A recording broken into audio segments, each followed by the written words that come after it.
The government could be changing capital gains tax. And depending on which headlines you read, it's either the end of the economy as we know it, or it's beckoning in a new era of housing affordability.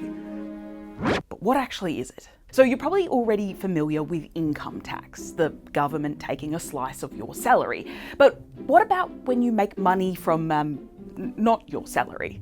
Like you could buy something, an investment property, some shares, a Princess Diana Beanie Baby, wait for that value to go up and then sell it for a profit. Well, another word for that profit is capital gains. And most capital gains in Australia are earned by the very wealthy. So taxing it is kind of important. But how does that actually work? Well, say my job pays me 70 grand a year, but I also sold my Princess Diana Beanie Baby for $100,020. I originally snagged it for $20 back at a garage sale 10 years ago, so my capital gains would be $100,000.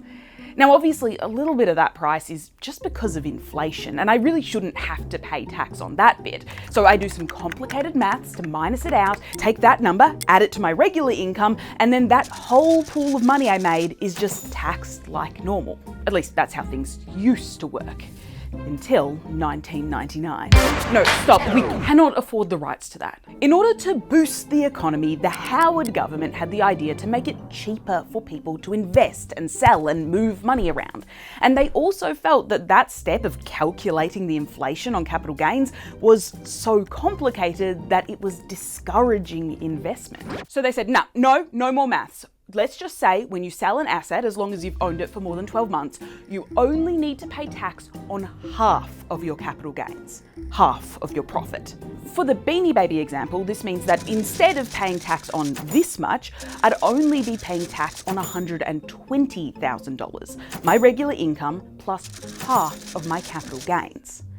This is known as the capital gains tax discount, and it's really the centre of all of this controversy. Because, well, most of the people who are benefiting from that discount aren't just savvy Beanie Baby collectors like me. They're massively wealthy people who actually have a huge amount of money to make these huge investments to begin with.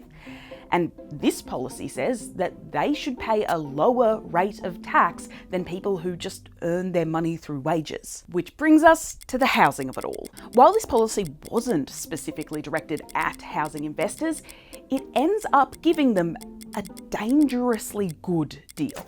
See, house prices were going up faster than just regular inflation, which meant every year the capital gains tax discount was saving housing investors more and more money, which meant they were willing to spend more and more on houses, which meant that house prices kept going up, which meant that they were saving even more money. But the capital gains tax discount did something else too. It awoke a dragon lurking in the quirks of the Australian tax system: negative gearing. We don't have time to go into all the details of that right now, but actually until 1999, no one really bothered with it either, because house prices weren't rising fast enough to make it profitable, and plus, any of the tax breaks you actually got from negative gearing were usually cancelled out by the capital gains tax when the property was sold. But, oh wait, the Howard government just fixed both of those issues. The capital gains tax discount makes the negative gearing investment strategy viable and quite profitable, which makes investing in housing even more appealing to investors, which makes house prices rise even farther, which makes negative gearing even more profitable. Are you seeing a pattern here? Now, obviously, the capital gains tax discount and negative gearing aren't the be-all and end-all of the housing crisis in Australia. A lack of supply, aka new houses, is also a massive problem. And unluckily, or actually, I guess luckily, depending on whether or not you own a home, getting rid of the CGT discount now won't actually make house prices crash or make housing more affordable. Experts reckon that it would only lower house prices by about 1%. However, it could slow how fast they're rising and bring them more in line with wages over time. But even beyond housing, the capital gains tax discount is just also extraordinarily expensive and kind of unfair.